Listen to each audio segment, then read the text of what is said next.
యేసుక్రీస్తు ప్రార్థనలో గడిపాడు. ఆయన ప్రార్థన చేశాడు.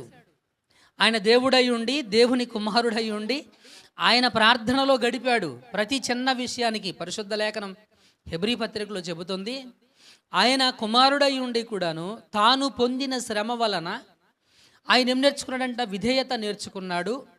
ఆ శ్రమలో నుంచి తనను ఎవరైతే రక్షించగలరో, కాపాడగలరో, తనను కాపాడగలిగినటువంటి దేవునికి ప్రార్థనలు, విజ్ఞాపనలు, యాచనలు సమర్పించాడు అని యేసుక్రీస్తుని గురించి పరిశుద్ధ లేఖనం చాలా స్పష్టంగా మనకు తెలియజేస్తూ ఉంది. మనకు చాలామంది అంటే ప్రార్థన చేయించుకోవడంకి ఆధారపడడంలో అలవాటైపోయారు. ప్రార్థన చేయించుకోవడంలో అలవాటు పడిపోయారు. చేయించుకోవద్దనేటువంటిది నా ఉద్దేశం కాదు, కానీ ప్రార్థన చేయించుకోవడానికి అలవాటు పడిపోయారు, ప్రార్థన చేయడం మానేశారు. అది తప్పు.